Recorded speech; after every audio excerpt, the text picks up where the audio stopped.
समास हमारा हो गया था कर्मधारय समास।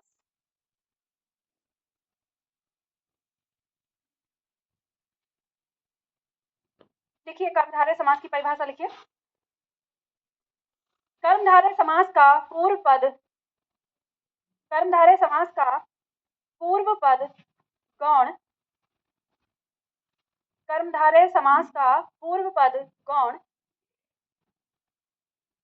तथा उत्तर पद प्रधान होता है।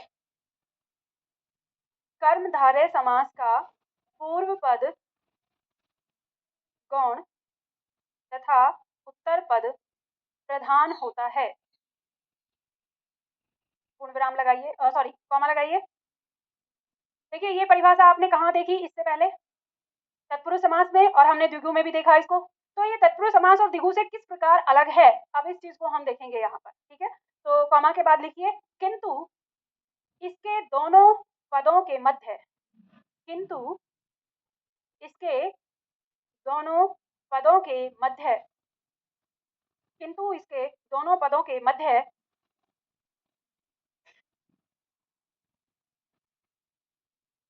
विशेषण विशेष्य अथवा उपमान उपमेय, किंतु इसके दोनों पदों के मध्य विशेषण विशेष्य अथवा उपमान उपमेय का संबंध पाया जाता है। उपमान उपमेय का संबंध पाया जाता है। ठीक है, पूर्ण विराम लगा दीजिए। यह है कर्मधारय समास की पहचान और उसकी परिभाषा।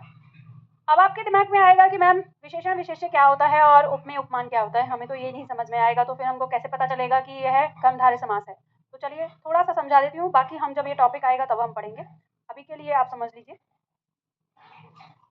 जैसे मान लीजिए आपने सुना होगा, हम बोलते हैं कि उसकी आंखें मछली के समान,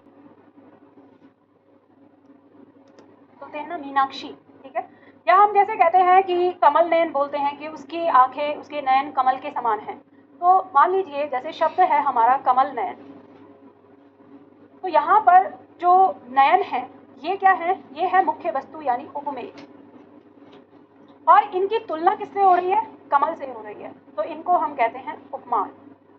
अब इसी तरह से जैसे बोलते हैं कि नायिका का चेहरा चंद्रमा के समान सुंदर है।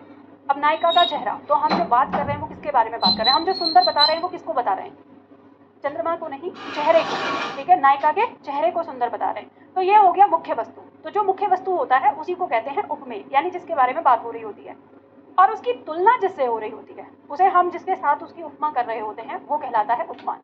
तो हम चेहरे की तुलना किससे कर रहे हैं, चंद्रमा से कर रहे हैं, तो चंद्रमा यहाँ पर क्या हो जाएगा, उपमान। ठीक है, इसी तरह से मान लीजिए अगर ऐसे कहा जाए कि वो ऐसे चलती है मानो हिरनी हो, तो यहाँ पे हम जो बात कर रहे हैं वो किसके बारे में बात कर रहे हैं, चाल के बारे में, यानी उसके चलने को। तो ये जो चलना है ये हो गया उपमेय, और इसकी तुलना किससे कर रहे हैं, हिरनी से कर रहे हैं, तो हिरनी क्या हो गया वहाँ पे, उपमान।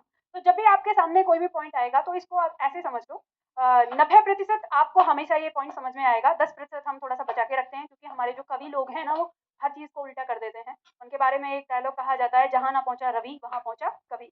तो इसलिए हम तो कहें कि ऐसे मान लो, जैसे मैंने आपको ट्रिक बताया कि मानव शरीर, मनुष्य, मनुष्य के अंग, ठीक है, जैसे मान लो मनुष्य हो गया, मनुष्य का शरीर और शरीर के कोई भी अंग, जब भी इनके बारे में बात होगी तो वो सदैव क्या होगा, हमारा उपमेय होगा, यानी मुख्य वस्तु। ठीक है, वो सदैव क्या होगा, उपमेय।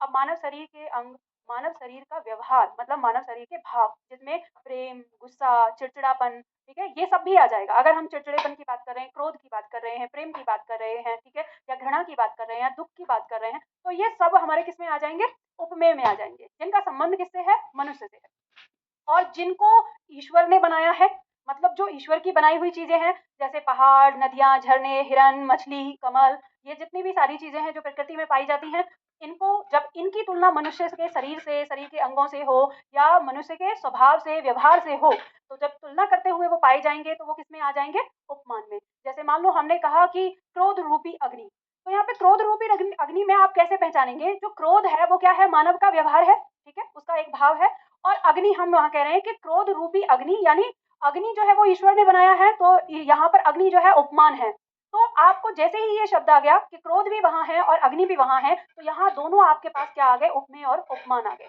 अब इसी तरह से शब्द हमने लिया कमल नयन, तो यहाँ पे कमल प्रकृति का बनाया हुआ और नयन मनुष्य के शरीर का अंग, तो इसमें उपमेय उपमान का संबंध हो गया। उसी तरह से अगर हमने कहा घनश्याम, तो घनश्याम हम यहाँ कह रहे हैं, घन माने हो गया बादल और श्याम माने हो गया कृष्ण, यानी मनुष्य। क्या कृष्ण क्या है, मनुष्य रूप में है। तो यानी जो कृष्ण है वो किसके जैसे हैं, बादल के जैसे हैं, तो उनको बादल के जैसा दिखाया गया है, तो यहाँ पे उपमेय उपमान का संबंध आ गया है। अब इसी तरह से मान लो ये कहा नरसिंह, बोला नरसिंह शब्द आ रहा है, नर माने मनुष्य, सिंह माने अब शेर है जो कि प्रकृति का है, तो मनुष्य और प्रकृति दोनों को एक साथ रख दिया और इससे शब्द बनाया है नर रूपी सिंह, बनता है इसका समास विग्रह। तो फिर ये हमारा क्या हो गया, उपमेय उपमान का संबंध ले रहा है अपने पास। ठीक है, बात समझ में आ गई ना। तो जो भी अब आपको शब्द यहाँ पे दिखेंगे तो देखो उपमेय उपमान में यहाँ पे मैंने आपको अलग कर दिया, तो इसमें आपको समझना है। जैसे शब्द दिया है कर कमल, यहाँ कर का मतलब है हाथ, हाथ क्या है, मनुष्य के अंग, और कमल से उसकी तुलना हो रही है, कमल के समान हाथ है। ठीक है, उसी तरह से क्रोधाग्नि, क्रोध रूपी अग्नि दिया है, तो क्रोध के समान मतलब अग्नि के समान क्रोध यहाँ पे दिखाया गया है, तो इसमें उपमेय उपमान का संबंध है। चंद्रमुख या चंद्रमुखी, ठीक है, दोनों शब्द आ जाएंगे, तो चंद्रमा से मुख की क्या हो रही है, तुलना हो रही है, तो उपमेय उपमान का संबंध है।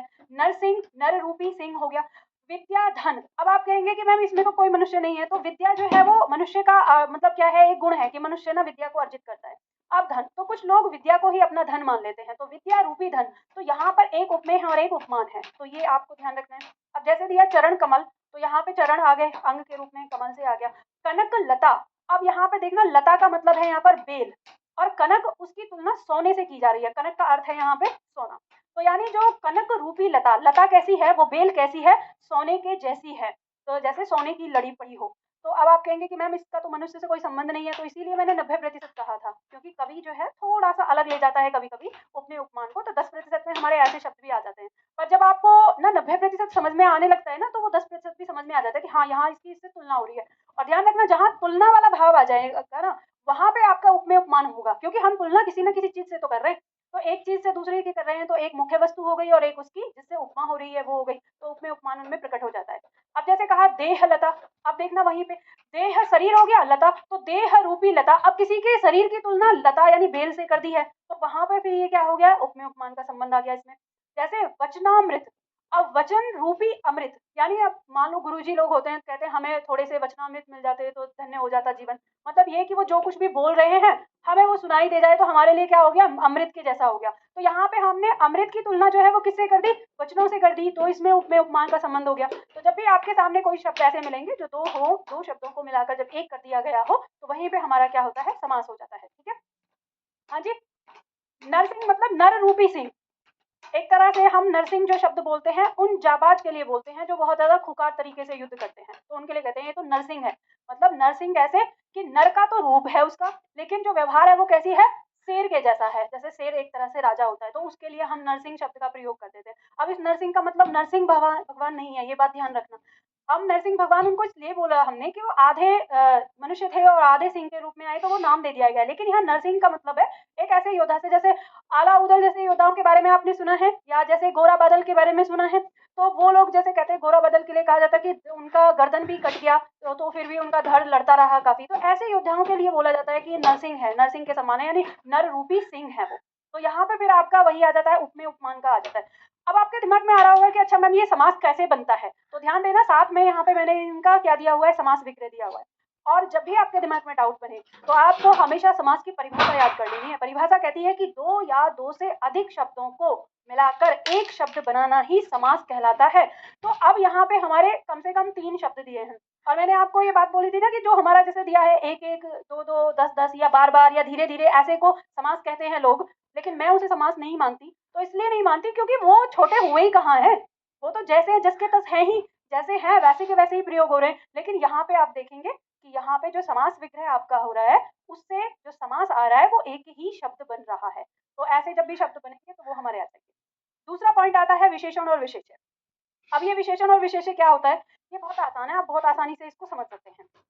जैसे मान लीजिए अगर हम ये कहें मैंने कहा लाल फूल, अगर मैंने एक शब्द लिया लाल फूल, तो देखो यहाँ पर जो ये फूल शब्द है ये क्या है, एक संज्ञा है। ठीक है, और यहाँ पे ये जो लाल बताया गया है, ये इस फूल का क्या बताया गया है, रंग बताया गया है कि रंग कैसा है उस फूल का, लाल है। तो ये लाल यहाँ पर क्या है, विशेषण है। और जब किसी संज्ञा की विशेषता बता दी जाती है तो वो संज्ञा संज्ञा न कहलाकर क्या कहलाती है उस समय, विशेष्य कहलाती है। तो इसलिए हम कह देते हैं, अगर कभी ऐसा शब्द हमारे सामने आएगा जैसे लाल फूल शब्द दिया हुआ है तो यहाँ विशेषण भी है और उसका विशेष्य भी है। तो जब विशेषण और विशेष्य का जोड़ा हमें मिल जाता है तो वो हमारा क्या कहलाता है, फिर कर्मधारय के अंदर आता है। ठीक है। जैसे उदाहरण में आपको देखना है, हम बोलते हैं जैसे पीताम्बर, पीताम्बर शब्द हमारा दिया हुआ है। तो जब हम इसका समास विग्रह करते हैं तो क्या आता है, पीत है जो अंबर। तो यहाँ पर जो अंबर शब्द है इसका मतलब है वस्त्र, तो ये क्या हो गया, संज्ञा। और यहाँ पर इसकी विशेषता बताई जा रही है कि ये कैसा है, पीत यानी पीला। ठीक है, संस्कृत शब्द है, पीत का मतलब पीला होता है। तो ये हमारा क्या हो गया, विशेषण। अब जब ये विशेषण हो गया, ठीक है, और ये इसका क्या हो गया, विशेष्य, तो यहाँ पर आपको विशेषण और विशेष्य का जोड़ा मिल गया। और जोड़ा मिलते ही आपको पता चल गया कि इसका प्रथम पद क्या है, पीत, और द्वितीय पद क्या है, अंबर। तो ये विशेषण और विशेष्य का जोड़ा हो गया इनमें, और विशेषण और विशेष्य का जोड़ा होने पर ये क्या हो जाएगा, हमारा कर्मधारय समास में आ जाएगा। तो हमें और कुछ नहीं देखना, ये नहीं सोचना आप कहेंगे कि मैम उत्तर पद प्रधान हो रहा है तो क्या ये तत्पुरुष समास होगा, नहीं, उससे पहले तो हमको क्या दिख रहा है, उसमें विशेषण और विशेष्य दिख रहा है। ठीक है, अब देखो यहाँ उदाहरण दिए हैं कुछ, जैसे महाकवि, तो दिया है महान है जो कवि। तो कवि कैसा है, महान, तो विशेषण विशेष्य का संबंध है, कवि की क्या बताई गई है, विशेषता। पीतांबर, पीला अंबर, ठीक है, नीलांबर, नीला है अंबर, इसमें विशेषता बताई गई है। नील कमल, नीला है जो कमल, कमल कैसा है, नीला, तो इसमें फिर विशेषता बताई गई है। महापुरुष, महान है जो पुरुष, पुरुष कैसा है, महान, विशेषता है। वीर बाला, बाला यानी स्त्री कैसी है, वीर है, तो यहाँ पे इसकी क्या बताई जा रही है, विशेषता बताई जा रही है। नव युवक, नया नया है जो युवक, युवक कैसा है, नया, तो यहाँ पर नव युवक में भी विशेषता बताई जा रही है। नव गृह, नया है जो गृह यानी घर, तो घर कैसा है, नया है, तो विशेषता बताई जा रही है। तो हमें बहुत आसानी से ये पता चल जाएगा कि दोनों पदों में हमारा विशेषण विशेष्य है या उपमेय उपमान है। तो जहां पर विशेषण विशेष्य और उपमेय उपमान का संबंध आ जाएगा वो हमारा क्या हो जाएगा, कर्मधारय हो जाएगा। ठीक है, चलिए, तो ये पॉइंट आपको समझ में आ गया। तो अभी हम लोगों ने जो सीखा वो हमने क्या सीखा, तो एक बार हम यहाँ पर दोहराते हैं। हमने यहाँ पे देखा कि समास हमारा 4 प्रकार का होता है, किसके आधार पर, प्रधानता के आधार पर। ठीक है, कौन कौन सा, सबसे पहले हमने देखा अव्ययी भाव। देखो जो मैं आज बना रही हूँ इसको आप चाहो तो रफ कॉपी पे लिख लेना, ये आपकी शॉर्ट ट्रिक रहेगी जो कि आपको याद रहेगा आगे। ठीक है, दूसरा था हमारा द्वंद्व समास, तीसरा था हमारा बहुव्रीहि समास, चौथा तत्पुरुष समास, और तत्पुरुष समास के 2 भेद हैं हमारे, द्विगु समास और कर्मधारय समास।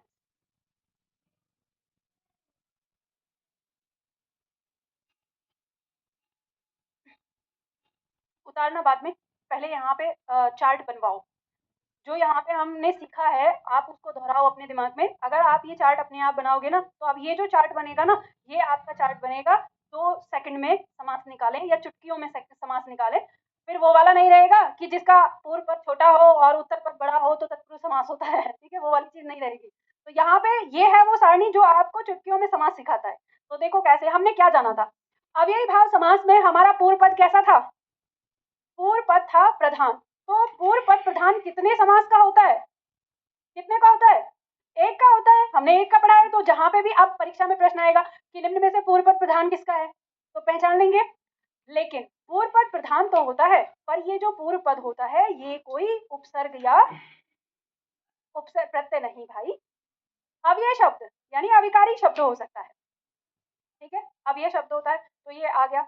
अब ये क्या होता है, ये हम लोगों ने देख लिया था कौन कौन सा टुकड़ा था। ठीक है, फिर उसके बाद आता है हमारा दूसरा द्वंद्व समास। द्वंद्व समास में हमने देखा था कि इसमें दोनों पद प्रधान होते हैं, दोनों पद प्रधान, और इन दोनों पदों के मध्य किसका संबंध पाया जाता है, या तो विलोम का, या तो पूरक का, या तो सहचर शब्दों का। और सहचर शब्द और ये सारी चीज आपने जान ली थी।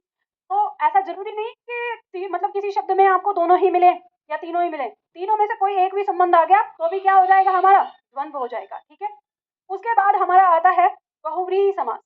बहुव्रीहि समास में हमारा कौन सा पद प्रधान था? बहुव्रीहि समास में हमारे दोनों पद अप्रधान थे, दोनों पद अप्रधान। ठीक है, लेकिन ये दोनों पद मिलकर किसी अन्य पद को अस्तित्व में लाते हैं और वो अन्य पद ही क्या होता है, प्रधान।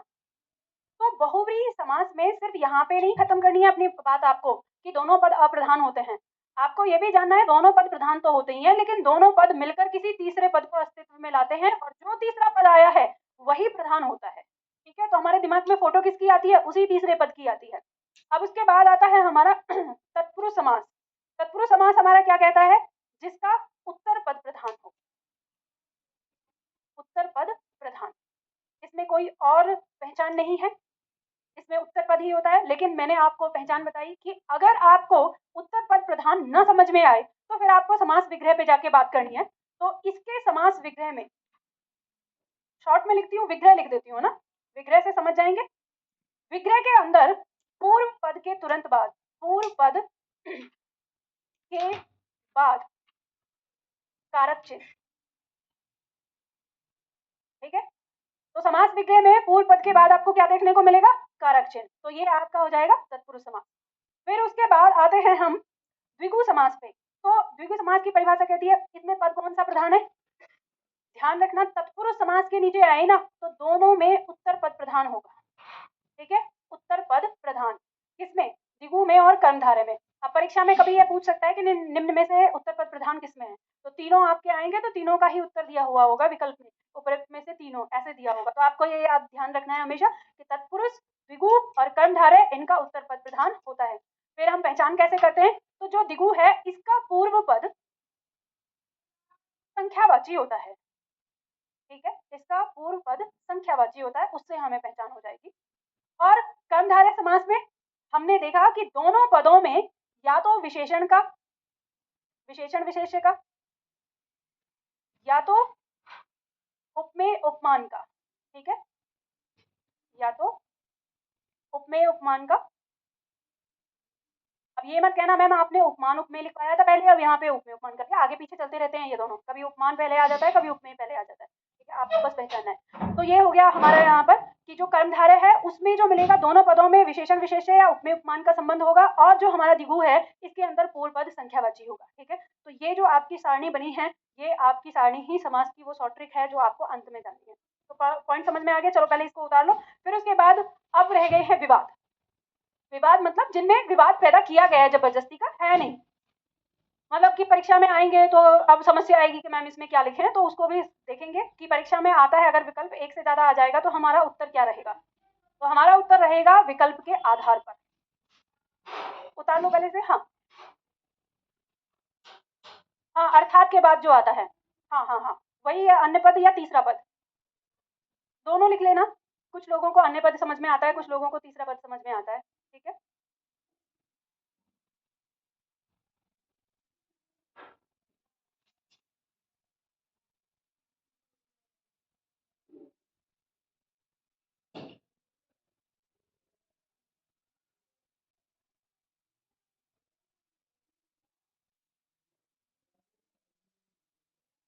कोई ऐसा छात्र है जिसको ऐसा लग रहा हो कि मैम समास जो है मुझे बिल्कुल भी पल्ले नहीं पड़ा है, ऐसा मतलब बिल्कुल भी, का कुछ भी समझ में नहीं आया, क्या कहानी चल रही है, मुस्कुरा रहे हो हाँ या ना बताओ मुझे, आ रहा है समझ में? अरे पवन बताएगा, पवन बताओ आ रहा है ना समझ में, पहचान हो जाएगी।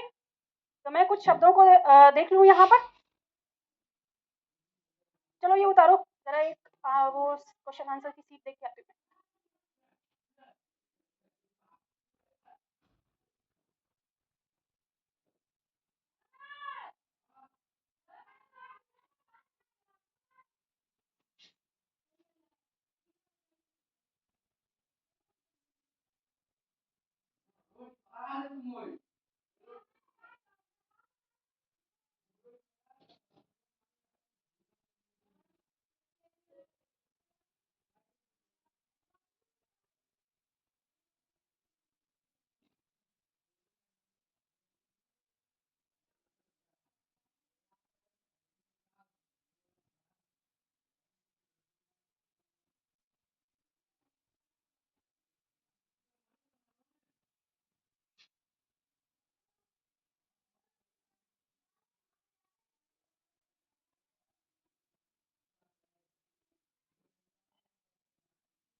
कर दी थी समझ में नहीं था। एक बात बताओ, देवरानी जेठानी हो क्या आपस में? अब ये ऐसा काम तो वो करती हैं महिलाएं, जैसे ही थोड़ा सा मिल जाए, बता रही और क्या हुआ, कैसे है? तेरी सास ने क्या कहा, उसने ये सारी बिल्कुल ऐसे ही आप माहौल पैदा कर देते हो। मुझे हंसी आती है। हाँ, क्या पीछे रह गए? करना है अभी, नहीं तो किया था, चलो लो।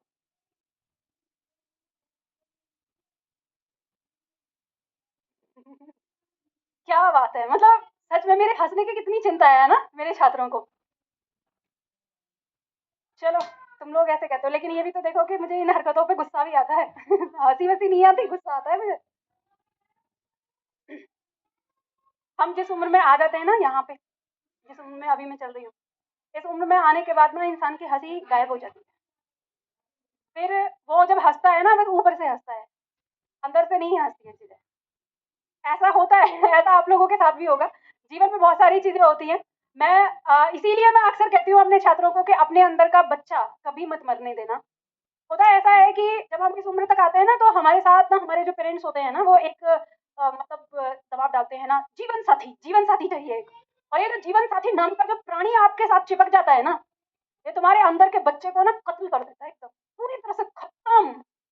अब ये देखो, मतलब मतलब ये ऐसे करता है कि अगर साथ में है, आप अगर हंस लिए, देखो हर व्यक्ति का ना एक चेहरा होता है अलग, सबके सामने एक बहुत खूबसूरत ही लाइन कही है किसी लेखक ने, कि हर व्यक्ति हर समय हर स्थान पर हर किसी के सामने एक जैसा नहीं होता।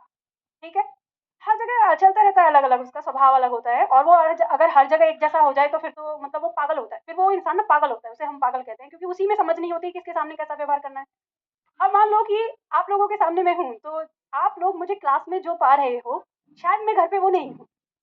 मैं जब घर पे रहूँगी तो हो सकता है मैं अपने भाई के सामने बहुत ज़्यादा एकदम से खड़ूस वाली दीदी हूँ, कि अगर मुझे वो दिख जाए थोड़ा-सा भी करते हुए, तो इतनी ज़ोर से चिल्लाती हूँ उस पे, "निखिल, क्या कर रहे हो तुम?" फिर वो एकदम से डरेगा, तो अब उस समय अगर आप मुझे देखोगे तो कहोगे कि अरे! मैम तो कैसे कैसे डरा रही है, कैसे कर रही है। वहीं अगर मैं अपने मम्मी-पापा के सामने हूँ, तो वो चाहे कितना भी पिटर-पिटर कर रहे हों, मेरे कान पे जूं नहीं रहेगी। समझ रहे हो मतलब इसका? मतलब ये मुझे कोई फ़र्क नहीं पड़ता कि कह रहे हैं, क्योंकि अब उनको जवाब देके भी क्या करूँगी मैं? बड़े हैं, पेरेंट्स हैं, वो चाहे कुछ भी बोलें, हाँ, हाँ, हाँ, हाँ, वो वाली चीज़ रहती है। अब आप लोग अपना कुछ दुखड़ा सुनाओगे, तो आप लोगों को कुछ बड़े की भाँति मैं कुछ समझा भी सकती हूँ। घर में कुछ लोग ऐसे होते हैं जिनका पता है कि इनका दुखड़ा बस सुन लेना है, कोई सलाह नहीं देनी है, क्योंकि सलाह दी तो तुम वहीं पे फँस जाओगे। तो अलग-अलग इंसान अलग-अलग चलता है। तो वही चीज़ होती है। और फिर जो मैंने बात कही जीवन साथी वाली, उसके सामने तुम अपनी कुछ इच्छाएँ रख दो, ये क्या मतलब होता है? तुम्हारी चीज़ें पूरी की जाएँगी? मतलब हम अपनी ज़िंदगी ना जिएँ, बस तुम जो चाहोगे वही होगा। भाई 24 घंटे में 24 मिनट के लिए तुम अपने जीवन साथी से कोई उम्मीद रख लो कि भाई ये भी हमारे जैसा काम कर ले। आजकल के लोगों में ये बड़ा मतलब अजीब-सा एटीट्यूड हो गया है। मैं कहती हूँ मैं सुबह में 9 बजे घर आ जाती हूँ, शाम को 8 बजे घर जाती हूँ। इतना लंबा टाइम नहीं मिल रहा भैया तुम्हें अपनी ज़िंदगी जीने के लिए? सोता भी है घर जाके इंसान फिर थोड़ा बहुत। तो ऐसा है ना, ज़िंदगी में बहुत सारी चीज़ें होती हैं, तो यहाँ आने के बाद फिर थोड़ा बहुत दिन आप क्या करोगे, झक मारोगे, क्या है या चीज़ें सुधार लो, कर लो, नहीं करो। फिर नहीं करते तो फिर क्या होता है, आप न्यूट्रल हो जाते हो। फिर एक ऐसा समय आता है कि कोई आपकी मर्ज़ी करे तो भी ठीक, कोई आपकी मर्ज़ी ना करे तो भी ठीक, आपके मन का हो रहा है तो भी ठीक, आपके मन का नहीं हो रहा है तो भी ठीक, और फिर आप क्या सोचने लगते हो, भगवान की दी हुई ये ज़िंदगी है, हम इसको अपने हाथों से ले नहीं सकते, जीना तो पड़ेगा ही। तो फिर आराम से जीने लगते हैं। फिर आपके क्रोध, आपकी खुशी, आपकी घृणा, आपका प्रेम, आपका दुःख, आपका दर्द सब इक्वल हो जाता है। तो ये सारी चीज़ें हैं। तो इसीलिए मैं बोलती हूँ भई बच्चे को बचाए रखना। अब कहेंगे मैम ने इतनी सारी बातें बता दी हैं। चलो देखो, कुछ कुछ प्रश्न उत्तर मैं आप लोगों को बता रही हूँ, ये पॉइंट यहाँ पे बताया। अब हम थोड़े विषय से अलग हट गए। मत छेड़ा करो भई। कभी-कभी ऐसा होता है ना, दिल में दबे हुए ज़ख्म निकल जाते हैं। और देखो, अगर आपको जानना भी है, मान लो कुछ, ये एक ऐसा पॉइंट होता है जिस पॉइंट से आपको भी जीवन में कुछ सीखने के लिए मिलेगा। तो जब क्लास का अंत हो रहा होता है ना, तब आप कहना, क्योंकि ऑफलाइन वाले बच्चों को ये एक अच्छी चीज़ है कि मैं पढ़ाते समय नहीं कभी अपनी लाइफ से संबंधित चीज़ें बातें नहीं करती हूँ। लेकिन जैसे क्लास खत्म होती है तो क्लास बंद हो जाएगी ऑनलाइन, और फिर ऑफलाइन वाले फिर चाहे आप कितनी देर आप मुझसे पूछो, मैं आपको बता दूँगी। तो क्योंकि मैं बहुत सारी बातें ना ऑन रिकॉर्ड नहीं कहना चाहती। हमें पता होता है मेरे पापा भी देखते हैं, उनको हर क्लास देखनी है, फिर कहेंगे तुम कोई ऐसी बातें बोल दी या मन से निकल गई, तो कहेंगे तुम अपने मन में ये सब दबा के रखते हो। ठीक है? तो चलो देखो, तो ये साड़ियाँ आप लोगों ने जो अभी बनाई है तो लिख ली ना, समझ में आ गई। अब पहले मैं ना इसको हटा ही देती हूँ, नहीं तो फिर आप लोगों को डिस्टर्ब करेगा।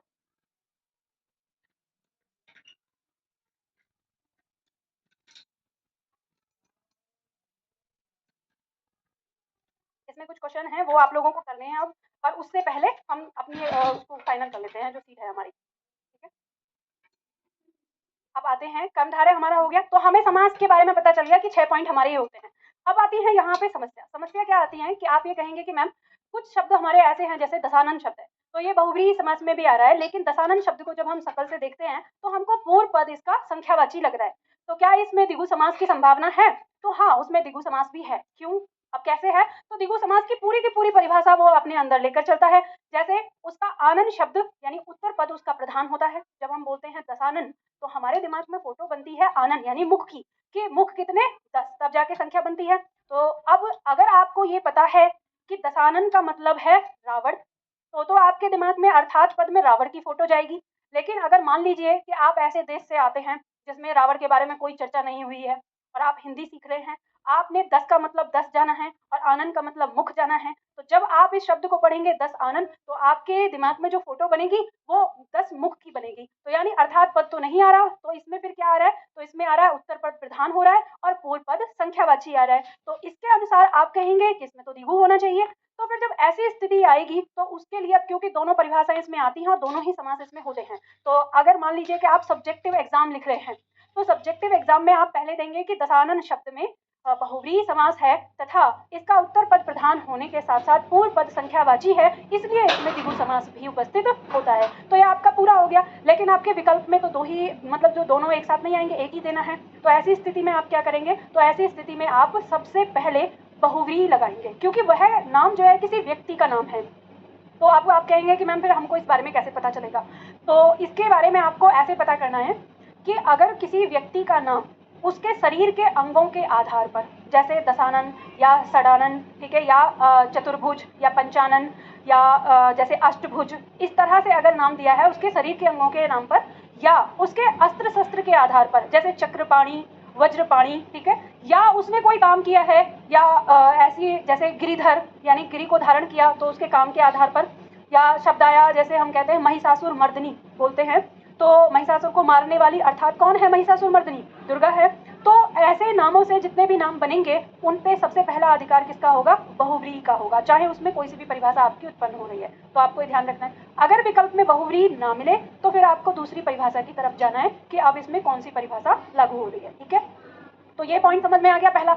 अब दूसरा पॉइंट आता है कि आजकल आपकी परीक्षा में कुछ ऐसे प्रश्न भी आने लगे हैं कि समास विग्रह आपका परिवर्तन करके देते हैं। और समास विग्रह कैसे परिवर्तन करके देते हैं? तो जो आप मार्केट की कोई भी किताब उठा के देखेंगे, तो जो आपका कर्मधारय और द्विगु समास और बहुव्रीहि में जिन शब्दों में आपस में टकराव होता है, तो वो उनकी व्याख्या जब करते हैं, समास विग्रह करते हैं, तो उसमें थोड़ा सा परिवर्तन कर देते हैं। तो जब भी आप किसी भी किताब को उठा के देखना, तो हर किताब में ऐसे दिया हुआ है, जैसे मैं उदाहरण के लिए आपको दिखाऊं यहाँ पे, कि जैसे घनश्याम शब्द है हमारा, तो इसकी व्याख्या दी है वह जो घन के समान श्याम है, अर्थात कृष्ण। तो जब ऐसे लिखा है कि वह जो घन के समान श्याम है, ऐसे आएगा तो उसमें बहुव्रीहि समास होगा। और जब ये ऐसे लिखा हो कि घन के समान है जो श्याम, तो उसमें कर्मधारय समास होगा। तो ऐसे किताबों में लिखा हुआ है, लेकिन ऐसा कभी नहीं होता, ये ध्यान रखिएगा। मैंने जो आपको तरीका बताया है वैसे चलना है आपको, ठीक है, समास विग्रह से नहीं। आप ये कैसे सुनिश्चित करोगे कि जब आपके सामने घनश्याम शब्द आया कि घनश्याम में कौन सा समास है, तो आप ये कैसे सुनिश्चित करोगे कि आपका दिमाग कौन से समास विग्रह को उत्पन्न कर रहा है? ये वाला कि घन के समान है जो श्याम, या ये वाला कि वह जो घन के समान है श्याम? कोई सा भी कर सकता है। तो आप कैसे बताओगे फिर परीक्षक को कि भाई हमारे, तो मान लो उसमें बहुव्रीहि आपको विकल्प लगाना था, आपके दिमाग में आ गया कि घन के समान है जो श्याम, आप कर्मधारय लगाया है, तो वहां पे आप कैसे उसको बताओगे परीक्षक महोदय को कि हमें तो बहुव्रीहि नहीं लगाना था, हमें तो कर्मधारय लगाना था? तो इसीलिए आपके जो क्वेश्चन हैं वो गलत हो जाते हैं, और यही कारण, ये पॉइंट है समास न समझ में आने का, वरना समास बहुत आसान है। तो अब इस पॉइंट को आप कैसे यूज करेंगे वो मैं बता रही हूँ। उससे पहले जितने भी शब्द हैं, जैसे मान लो सामान्य तौर पे आया कि घनश्याम में कौन सा समास है, एक विकल्प दिया है आपका बहुव्रीहि, एक विकल्प दिया है कर्मधारय, दोनों में है आपका घनश्याम। तो आप पहले क्या देखेंगे कि घनश्याम पे पहला अधिकार बहुव्रीहि का है, क्योंकि अर्थात कृष्ण है वो, ठीक है, तो बहुव्रीहि का है, तो आप बहुव्रीहि लगा के आएंगे, इसमें कहीं कोई गलती नहीं होगी। अगर विकल्प में बहुव्रीहि नहीं दिया तो कर्मधारय लगा के आएंगे। ठीक है, ये बात समझ में आ गई। पर अब इसका क्या महत्व है? तो इसका महत्व ये है कि जब एक से अधिक समास वाले शब्दों में आपका समास आएगा, तो आजकल ना ऐसे प्रश्न आ रहे हैं कि वो ना समास विग्रह करके आपको देता है और तब पूछता है कि इसमें बताओ, इसमें उत्पन्न होने वाला समास कौन सा है। तो आपको इसके लिए इनको थोड़ा सा ध्यान से पढ़ना होगा कि जब ये ऐसे कहे कि वह जो घन के समान श्याम है, बस वो इतना ही आएगा, अर्थात कृष्ण, ये तो मैंने आपको याद करने के लिए दिया है, तो इतना आएगा, वह जो घन के समान श्याम है, तो आप लगाएंगे बहुव्रीहि। और अगर ऐसे लिखा हो कि घन के समान है जो श्याम, तो आप क्या लगाएंगे उसे, कर्णधारय। तो ऐसे ही जैसे कमल नयन का हो गया, महादेव का हो गया, नीलोत्पल का हो गया, लंबोदर का हो गया, रक्त लोचन का हो गया। इसके अलावा कोई और भी मिलेंगे, तो आपको हमेशा क्या याद रखना है, तो पॉइंट कर लीजिएगा, जब ये वह से शुरू हो ना, वह जो ऐसे करता हुआ, वह जो या जिसका या जिसके, जिन्हें, ऐसे करके, तो वहां पे आपको लगा देना है बहुव्रीहि। और जहां पे ऐसे हो लास्ट में है, ये वाला, जिसमें आपको है जो मिल जाए, तो वो आपका क्या हो जाएगा, कर्मधारय। तो ऐसे ही आपको इसको लगाना है, ये बात ध्यान रखें। उसके बाद कुछ समास हमारे होते हैं जिनमें बहुव्रीहि से टकराव दिगु का होता है। तो यहाँ पे आपको समझना है, जैसे त्रिलोचन, त्रिलोचन में वह जिसके तीन लोचन अर्थात शिव, तो ये तो बहुव्रीहि हो गया। अब वहीं पे आ जाए तीन लोचन वाला, या तीन आंखों का समूह है जिसको ऐसे आ जाए, तो इसमें आपको क्या अंतर करना है, तो इसमें आपको अंतर करना है कि जिसमें समूह शब्द जुड़ जाए या समाहार शब्द जुड़ जाए, वो आपका क्या हो जाएगा, वो दिगु वाला हो जाएगा। और जिसमें फिर से ऐसे ही लिखा हो, जैसे कि पांच हैं आनंद जिसके, तो ये जो जिसके वाला आए अर्थात से पहले, तो वो आपका क्या हो जाएगा, बहुव्रीहि हो जाएगा। तो आपको ध्यान देना है कि जो इसमें आएगा, या तो ये रहे वाला वाली ऐसा शब्द आ जाएगा, या समूह का जुड़ा हुआ होगा, या समाहार लिखा हुआ होगा, तो वहां पे आपका दिगु आ जाएगा। तो ये इनमें अंतर करते हुए आपको समास विग्रह को ध्यान देना है, ठीक है। इसके बाद नोट लिखा हुआ है आपका, देखो, दिगंबर एवं श्वेतांबर जैन धर्म की दो शाखाओं के नाम हैं जो बहुव्रीहि समास के अंतर्गत रखे जाते हैं। इन्हीं के आधार पर कुछ लोग पीतांबर, नीलांबर, बाघांबर आदि में कर्मधारय समास होता है के अंतर्गत आते हैं, लेकिन कुछ लोग इन तीनों में क्या करते हैं, बहुव्रीहि लगाते हैं। अगर आपकी परीक्षा में आए, यदि विकल्प में बहुव्रीहि समास एवं कर्मधारय समास दोनों हो, तो ऐसी स्थिति में बहुव्रीहि समास रखकर आ जाना, किनके साथ, पीतांबर, नीलांबर और बाघांबर शब्द के साथ, ठीक है। चलो, उसके बाद कुछ परीक्षाओं में आपका जो पॉइंट आता है, एक समास के बारे में आता है, ये कुछ नहीं, आपकी अध्यापक वाली परीक्षाएं हैं, बस मैं नाम बता देती हूँ, अध्यापक वाली परीक्षाएं जितनी भी है, टेट वाली जितनी भी आती हैं आपकी, ठीक है, हर स्टेट की, उसमें इसमें एक आता है न्याय तत्पुरुष समास, ठीक है।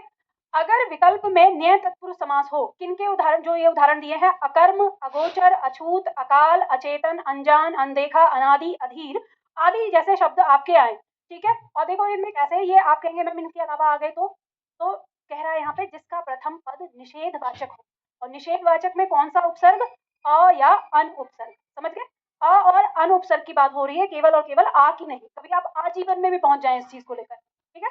तो अ और अन उपसर्ग जिसमें लगा होता है, तो उसको न्याय तत्पुरुष समास के अंदर इस रख दिया जाता है, लेकिन ये तब लगाना है जब विकल्प में दिया हो, और अगर विकल्प में ना दिया हो तो नहीं। अब ये भाव समास, क्योंकि ये क्या है, उपसर्ग है, ठीक है। ये एक वो कहते हैं ना, घोटाला कर दिया है किताबों ने, इसको सुधारा नहीं है, संस्कृत से जो परंपरा है वो चली आ रही है अभी तक इसमें। तो ये मैंने यहाँ पे आपको बता दिया, अगर विकल्प में न्याय समास भी उपस्थित होगा तो आप उसे लगाएंगे, और न्याय अगर नहीं है तो अब ये भाव समास के अंदर रहेगा, ठीक है। बात समझ में आ गई। चलो, तो यहाँ पे आपका समास समाप्त हो गया, और समास से संबंधित जो प्रश्न है वो हल करने हैं आपको, देखो कैसे करूँ। चलो, अगला प्रश्न, यहाँ पे पहला प्रश्न आपके सामने दिया हुआ है। हाँ जी, क्या क्या, थोड़ा तेज बोलो। जो लास्ट वाला बनाया ना, न्याय, क्योंकि उपसर्ग है तो अव्ययी भाव लगाना है, ठीक है, उसमें उपसर्ग होने के कारण वो अव्ययी भाव है और पूर्व पद है। चलो बताओ, वशीकरण में कौन सा समास है, सुनो। अब आपको क्या करना है, अभ्यास पुस्तक तो आप लोगों के पास होगी, घर जाके अभ्यास पुस्तक में अभ्यास करना, और मैं यहाँ पे आप लोगों को कुछ प्रश्न बता रही हूँ कैसे हल करना है। जब आप समास के प्रश्न हल करने चलते हैं, तो कैसे प्रश्न आप हल करते हैं, ये आप लोगों को यहाँ पे सीखना है। अब जैसे आपके सामने लिखा है वशीकरण में कौन सा समास है, आप मुझे बताइए कि जब आपके सामने प्रश्न आता है तो आप क्या सोचते हैं। आप ये खोजने की कोशिश करते हैं कि इसमें कौन सा समास है, देखें कौन सा आ रहा है, फिर आप कैसे खोजते हैं। मुझे पता है कि अभी आप वही ढक के तीन पात हो, भले ही मैंने आपको कितना समास पढ़ा दिया है, आप चलोगे अपने तरीके से जैसे चलते आए हो, कौन सा होगा, तत्पुरुष होगा कि दिगु होगा कि कर्मधारय समास होगा कि बहुव्रीहि होगा, ऐसे सोच रहे होंगे। लेकिन आपको कैसे करना है, आपके पास ना 6 पॉइंट है, ठीक है। 6 पॉइंट कौन कौन से हैं, एक तो अव्ययी भाव का, जिसमें पूर्व पद क्या है, कोई उपसर्ग या अव्यय है। दूसरा आपके पास है द्वंद्व समास, जिसमें विलोम, पूरक या सहचर है। तीसरा है बहुव्रीहि अर्थात पद है जिसमें, और चौथा है तत्पुरुष उत्तर पद प्रधान, अगर उत्तर पद न समझ में आए तो पूर्व पद के तुरंत बाद कारक चिन्ह है उसमें, ठीक है। और तीसरा, चौथा, पांचवा आपका आता है दिगु यानी पूर्व पद संख्यावाची है, और छठा आता है आपका विशेषण विशेष्य या उपमेय उपमान। ये 6 पॉइंट आपके सामने हैं, तो विकल्प पे आ जाओ सीधा। आपने यहाँ देखा कि वसीकरण यानी वश में करना, आपने इसको एक समास विग्रह अपने दिमाग में लगा दिया। तो बताइए यहाँ पर हम देखेंगे बहुव्रीहि समास, वश में करना अर्थात कोई पद निकल रहा है नहीं, तो काट देंगे। वश में करना, वश में और करने में क्या कोई विशेषण विशेष्य है नहीं, क्या उपमेय उपमान है नहीं, तो कर्मधारय कट जाएगा। क्या संख्यावाची है पूर्व पद नहीं, उत्तर आ गया वश में। पहले भी पूर्व पद के आपको पूर्व पद के तुरंत बाद में कारक चिन्ह दिख रहा है, तो भी आपको पता चल गया। ठीक है, चलो आगे बढ़ते हैं। अगला प्रश्न, अनायास। अनायास का मतलब होता है अचानक से हो जाना। ठीक है, कहते हैं अरे कुछ नहीं, बस अनायास एकदम हो गया, मतलब अचानक से हो जाना। तो अचानक जो शब्द है, अनायास जो शब्द है, ये एक क्रिया विशेषण है। मैं आपको हिंट देती हूँ, अगर आपको याद है तो। ये एक क्रिया विशेषण है। तो बताइए क्रिया विशेषण होने पर कौन सा समास हो जाएगा? अव्ययी भाव हो जाएगा। ठीक है, आप इसे देख सकते हैं, इसमें क्या लगा है, अन प्लस आयास में। आयास का मतलब होता है पता हो, अन माने नहीं, वही तो होता है अचानक। ठीक है, जो अचानक हुआ, जो पता नहीं है। तो ये अनायास से, इसमें जो पूर्व पद है वो क्या है हमारा, अन है। तो अन उपसर्ग लगा है तो अव्ययी भाव हो जाएगा। आप देख सकते हैं पूर्व पद कोई संख्यावाची नहीं, तो दिगु कटेगा। अन और आयास में कोई द्वंद्व नहीं है। ठीक है, विलोम पूरक नहीं है, और यहाँ पर ये भी नहीं है तत्पुरुष। ठीक है, तो आपका उत्तर आ जाएगा। आगे तीसरा, किस समास का उत्तर पद प्रधान होता है? बताइए। कर्मधारय का, दिगु का, तत्पुरुष का। तो आपको पता है कि कर्मधारय दिगु जो हैं, ये दोनों के दोनों किसके भेद हैं? तत्पुरुष के। तो यानी सभी का। गुण दोष में कौन सा समास है? आपको पता चला गुण दोष का, यानी गुण का विलोम दोष है। बिल्कुल, विलोम सोचते ही सीधा आपके दिमाग में आएगा, कौन सा हो जाएगा? द्वंद्व। ठीक है, विलोम का संबंध आ जाए। आगे देखेंगे, घनश्याम कमल नयन में कौन सा समास है? तो देखो विकल्प दिया है, दिगु समास, तत्पुरुष समास, द्वंद्व समास, कर्मधारय। अब आपको पता है घनश्याम का मतलब अर्थात कृष्ण, और कमल नयन का अर्थात राम। बहुव्रीहि होना चाहिए, लेकिन विकल्प में नहीं है। तो कमल नयन उपमेय उपमान, घनश्याम उपमेय उपमान के चलते इसे हम किस में रखेंगे? कर्मधारय में। समझ में आ गया? चलो, जिस समास के दोनों पद प्रधान होते हैं वहां पर कौन सा समास होता है? तो दोनों पद जिसके प्रधान होते हैं, क्या हो जाएगा पवन? कौन सा होगा? द्वंद्व होगा ना, दोनों समास प्रधान। चलो आगे बढ़ते हैं। प्रतिदिन में कौन सा समास है? तसल्ली से प्रश्न पूरा पढ़ लेने दो, अति उत्साही मत बनो। अति उत्साही बनोगे पता चले अभी धराशायी हो गए तो रिलैक्स, है ना। ज्यादा खुशी, कहते हैं ज्यादा खुश हो, हद से ज्यादा खुश होने वाला भी चीज भी ना कभी कभी गड़बड़ कर देती है। तो प्रतिदिन में कौन सा समास है? सोचो कि पूर्व पद है इसका क्या, हमारा उपसर्ग, तो ये अव्ययी भाव समास होगा। तो आराम से पता चल गया। ठीक है, आगे बढ़ते हैं। पथ भ्रष्ट में कौन सा समास है? तत्पुरुष। पथ से भ्रष्ट, यानी पथ के तुरंत बाद हमें से कारक चिन्ह मिल जा रहा है, तो तत्पुरुष समास हमारा इसमें हो जा रहा है। चाहे बाकी आप क्रॉस विधि करके भी आप इसे देख सकते हैं। ठीक है, चलो। महादेव चक्रपाणी में कौन सा समास है? बहुव्रीहि व तत्पुरुष। देखो दो दो दिए हैं, इसलिए ज्यादा तेज ना बनो। बहुव्रीहि व कर्मधारय, कर्मधारय व बहुव्रीहि, द्वंद्व व बहुव्रीहि। अब देखो यहाँ पर ऐसे तो देखेंगे तो दोनों में क्या है? बहुव्रीहि है। ठीक है, लेकिन यहाँ पे कह रहा है महादेव, तो हमें पता है ये अर्थात शिव आ रहा है यहाँ, और इसमें क्या आ रहा है? कृष्ण आ रहा है। तो देखो इनमें कौन सा ऐसा समास है जिसमें दो समास होने की संभावना है? तो आपको पता है कि चक्रपाणी तो हमारा एक ही है, जो कि क्या है हमारा? बहुव्रीहि है। लेकिन जो महादेव है इसमें हमारा विशेषण और विशेष्य का संबंध रखने वाला है, तो इसमें कर्मधारय भी है। तो बस आपको इसी से चलना है। तो यहाँ पे बहुव्रीहि है, तो देखो अंत में बहुव्रीहि कहाँ है? यहाँ है और यहाँ है, तो ये दोनों कट गए। अब देखेंगे क्या द्वंद्व है, तो इसमें द्वंद्व नहीं है, कट गया, उत्तर हो जाएगा। गड़बड़ कर दी थी ना पहले बोल के, मैंने कहा था अति उत्साही मत हो, आगे एक्सीडेंट हो जाएगा। ठीक है, तो ऐसे ही होता है, इसलिए ध्यान रखना। तो ये अगर प्रश्न इस तरह से आएगा तो आपको समझ गए ना। ठीक है, चलो। इंद्रजीत में कौन सा समास है?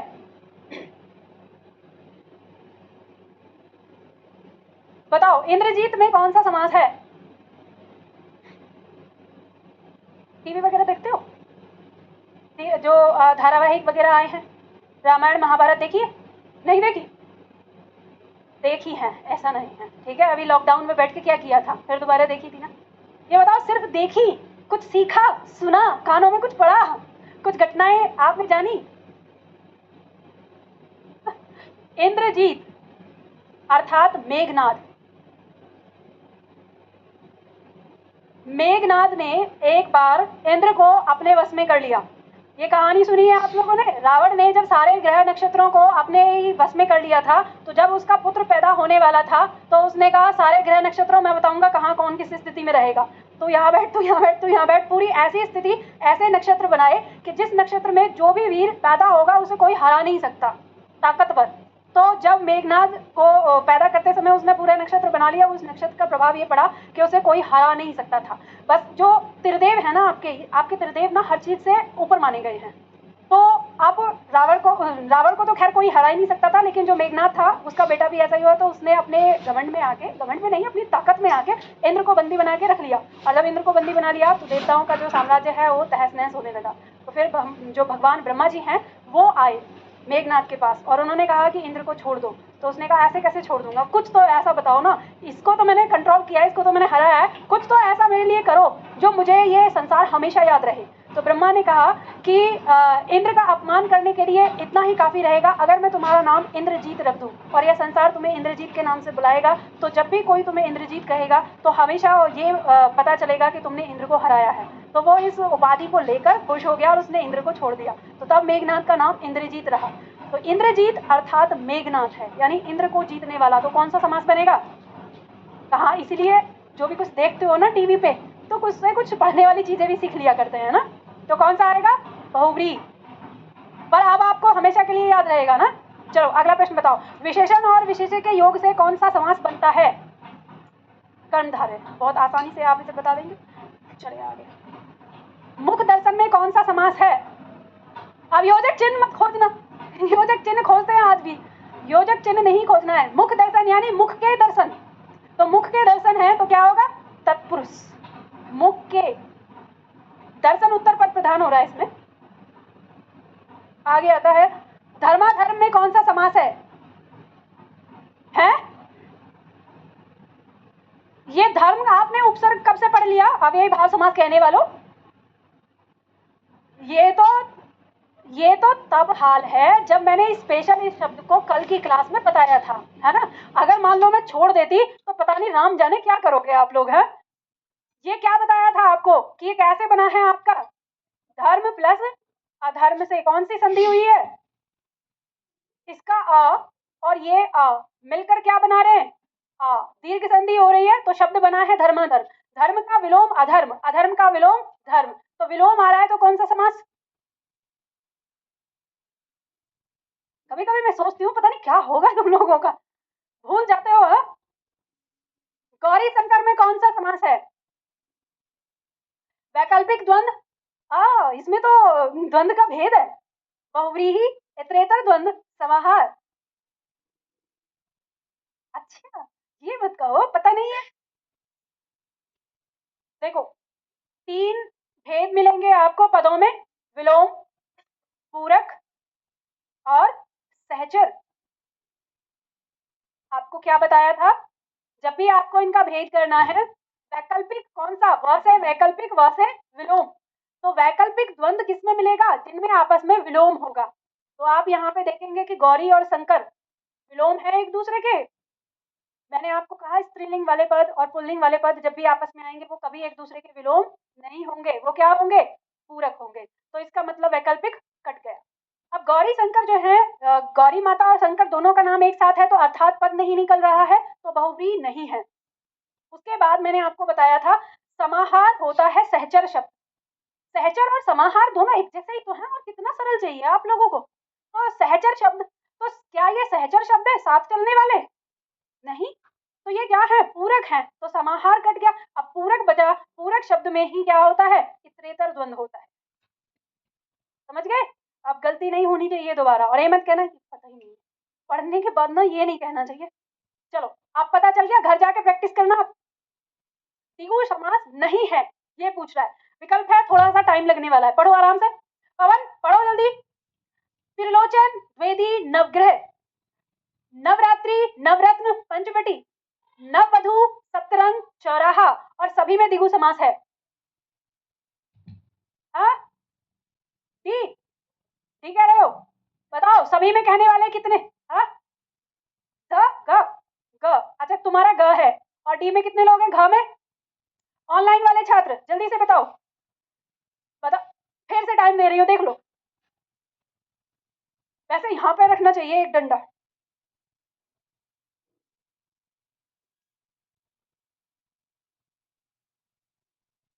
फिर से सोच लो। याद रखना आने वाली परीक्षाओं में यही स्तर होने वाला है आपके प्रश्नों का। अभी तक जिनमें इतना उछल रहे थे, अति उत्साही बन रहे थे, वो तो प्रीवियस क्वेश्चन पेपर थे, ये है मेरा बनाया हुआ। और अभी तक मेरे बनाए हुए क्वेश्चन में ही अटके हो तुम लोग, जो मैंने बनाए थे कि हाँ ठीक है। और वो भी मैंने सोच के ऐसा बनाया, जब मैं देखती हूँ मैंने, अगर बच्चा मेरे इस पॉइंट को याद रखेगा तो 1 सेकंड में निकाल देगा, वो वाला लॉजिक रखते हुए बनाए। देखो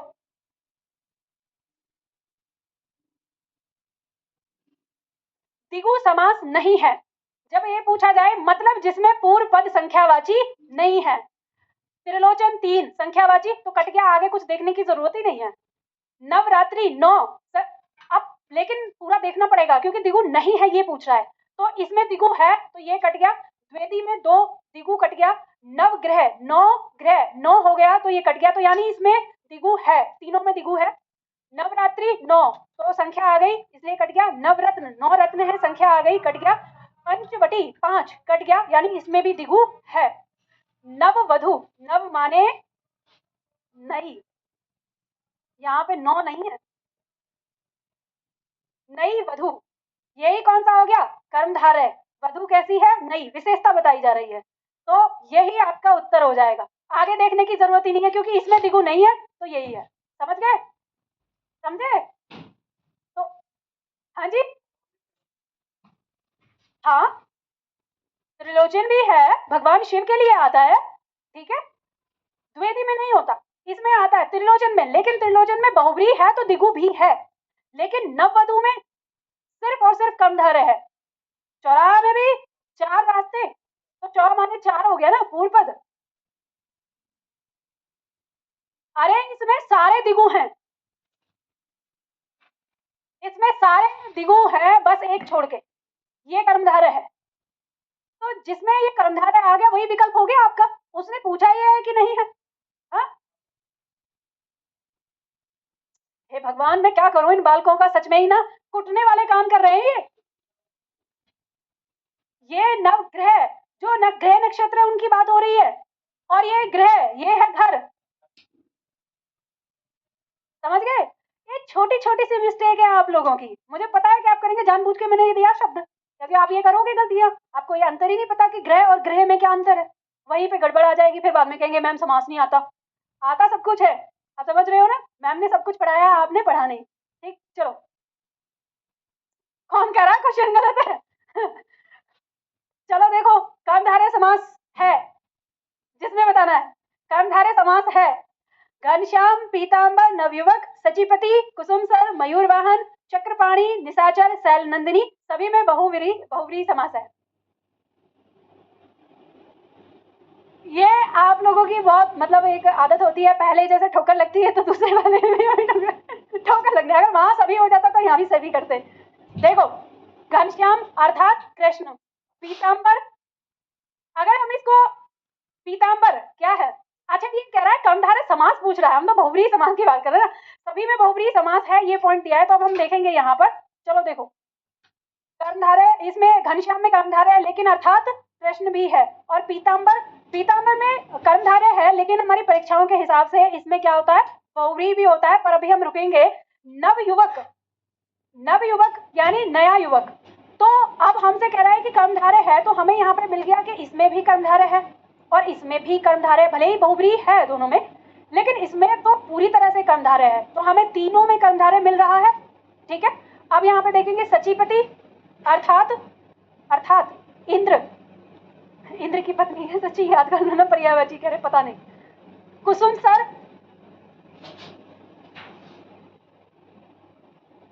सर माने बाण, कुसुम माने फूल, फूल के बाण है जिसके पास, अर्थात कामदेव। ठीक है, अर्थात कामदेव। मयूर वाहन, मयूर का वाहन है जिसका अर्थात कार्तिकेय। तो तीनों में बहुव्रीहि है, ठीक है। चक्रपाणी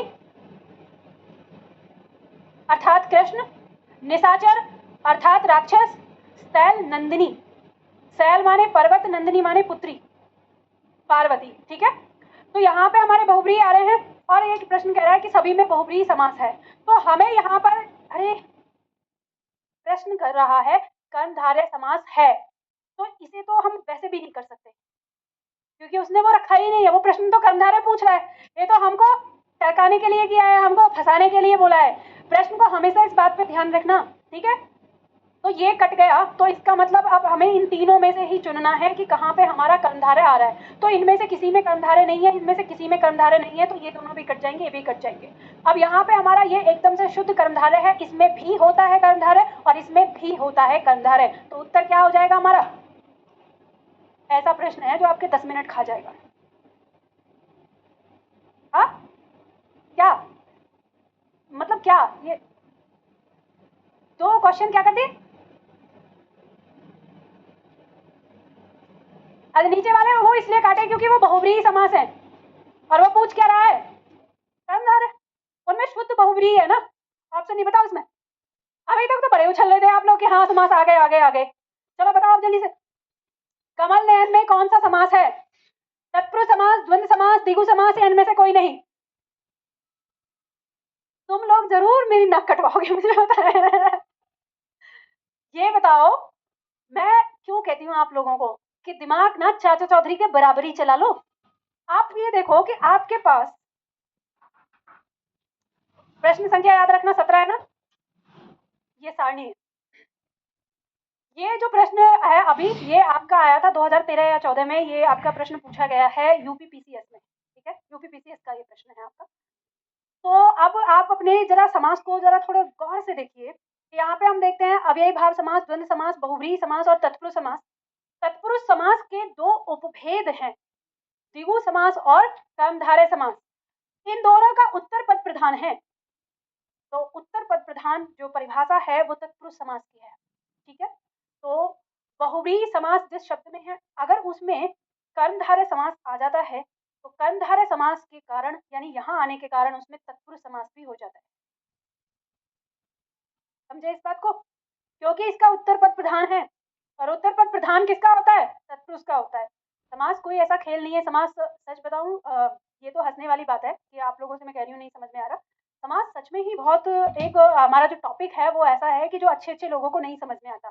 पर ध्यान रखिए, अगर आप परिभाषाओं से इधर उधर भी गए तो आप भटक जाओगे, लेकिन अगर आप परिभाषाओं को पकड़ के रखते हैं तो आपको सारे पॉइंट्स अपने आप समझ में आ जाते हैं। यहाँ पे देखो, अब मैं आप लोगों को इस प्रश्न का उत्तर करवाने से पहले आप लोगों से एक दूसरा प्रश्न करती हूँ, आपको मुझे बताना है उस प्रश्न को। तो ये प्रश्न है, चलो एक प्रश्न मैं आप लोगों से पूछती हूँ। यहाँ पर एक प्रश्न है, ताजमहल कहाँ है?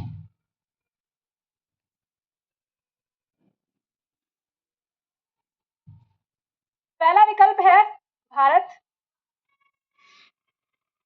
दूसरा विकल्प है उत्तर प्रदेश, तीसरा विकल्प है आगरा और चौथा विकल्प है मध्य प्रदेश।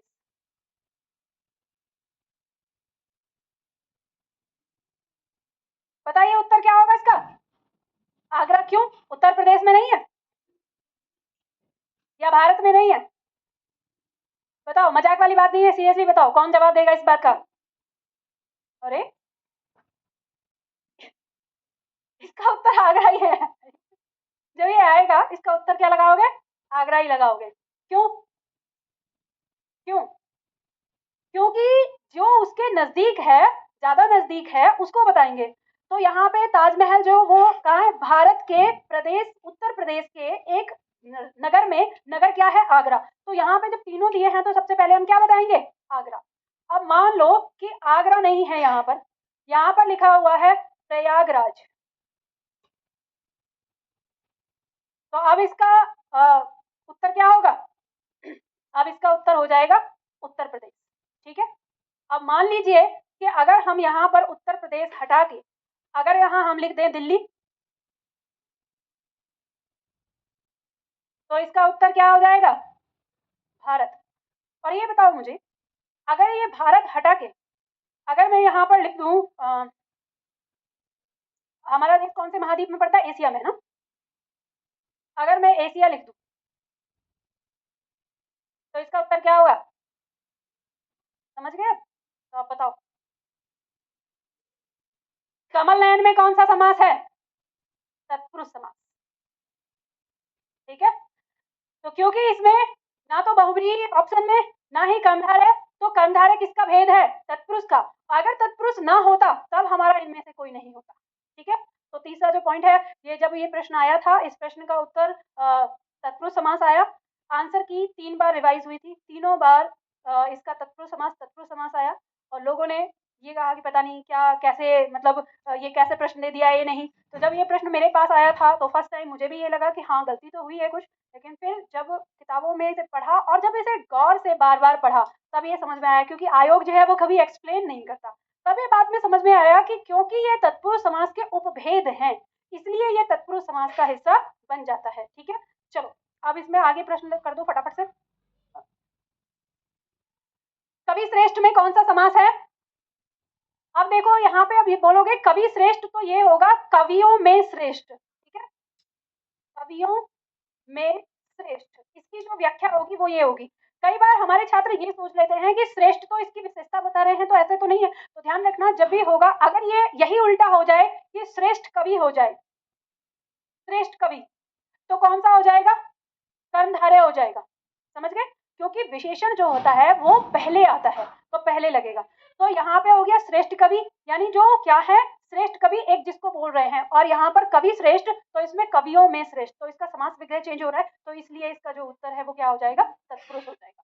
ठीक है, आगे देखो, जब प्रथम शब्द संख्यावाची और दूसरा शब्द संज्ञा हो तब कौन सा समास होगा? द्विगु, क्योंकि प्रथम पद पे जो है वो संख्या द्विगु में होती है, तो इसका उत्तर हो जाएगा द्विगु। सन्मार्ग में कौन सा समास होगा? कर्मधारय, अव्ययी भाव, या तत्पुरुष, या बहुब्रीहि? बताओ कौन सा होगा? देखो ये शब्द बना है सत प्लस मार्ग से। इस सत का मतलब होता है अच्छा। ठीक है, और अच्छा अपने आप में क्या है? एक विशेषण। याद करो पहला दिन मैंने आप लोगों को ये पॉइंट समझाया था कि अगर सज्जन शब्द आ जाए तो सज्जन शब्द में सत उपसर्ग होने के बावजूद भी वो किसमें रहेगा? कर्मधारय में रहेगा, क्योंकि सत का अर्थ यहाँ पर क्या है? अच्छा, यानी वो विशेषण है, और यहाँ पे मार्ग संज्ञा का प्रयोग हो रहा है। अब इसमें संधि लगी है, आपको पता है ना, त का मेल पंचमाक्षर से हो रहा है, तो त अपने पंचमाक्षर में बदल जा रहा है, तो इसलिए सतमार्ग जो है वो सन्मार्ग हो गया है, और सन्मार्ग का मतलब है अच्छा मार्ग, अच्छा रास्ता। जैसे मैं आपसे कहूँ कि हमेशा सन्मार्ग पर चलो, मतलब अच्छे रास्ते पर चलो, तो यहाँ पे रास्ता क्या है? संज्ञा, और अच्छा उसका क्या है? विशेषण। तो संज्ञा और यानी विशेषण और विशेष्य का इसमें क्या आ रहा है? इसमें दोनों में विशेषण और विशेष्य का संबंध आ रहा है, तो कौन सा समास होगा? कर्मधारय। ये आपकी परीक्षा में पूछा हुआ है, याद कर लो। अगला और लास्ट, धक्का मुक्की में कौन सा समास होगा? कौन सा होगा बताओ? अरे धक्का मुक्की क्यों कर रहे हो? सहचर शब्द है, तो सहचर शब्द किस में आता है? द्वंद्व में आता है। योजक चिन्ह से मत करना बच्चा, योजक चिन्ह से नहीं, धक्का मुक्की सहचर शब्द है, सहचर शब्द द्वंद्व में आता है। ठीक है, तो अब मुझे बताइए कि समास में आप लोगों को दिक्कत होगी? देखो जो भी दिक्कत आनी थी वो यही आ गई, जो मैंने यहाँ पे बताया है वो जानबूझ के बताया, क्योंकि आप लोग डाउट लेके आते हो बाद में। अब आपको जो भी मिलेंगे ना प्रश्न, सारे आपको सरल ही मिलेंगे, जैसे आपको शुरुआत में मिले थे 2-4। तो जो कठिन थे वो मैंने यहाँ पे ले लिए, अब उन कठिन को दिमाग में रखते हुए आप जब अगर मिलेंगे तो उनको भी अच्छे से सॉल्व कर लोगे। ठीक है, हाँ जी। परमानंद में परम प्लस आनंद है, तो परम माने श्रेष्ठ, जिसे हम बोलते हैं आनंद, तो ये इसका विशेषण ही है, तो कर्मधारय हो गया। आपको बस ऐसे ही खोजना है, ऐसे कहता है जैसे कितना कठिन हो, तो देखो तो सही उसको। हाँ, बहुब्रीहि नहीं है, वो मिस्टेक है। हाँ, ना ना ना ना, बहुब्रीहि नहीं है। परमानंद का कोई अर्थात पद है तुम्हारे पास? नहीं, तो बस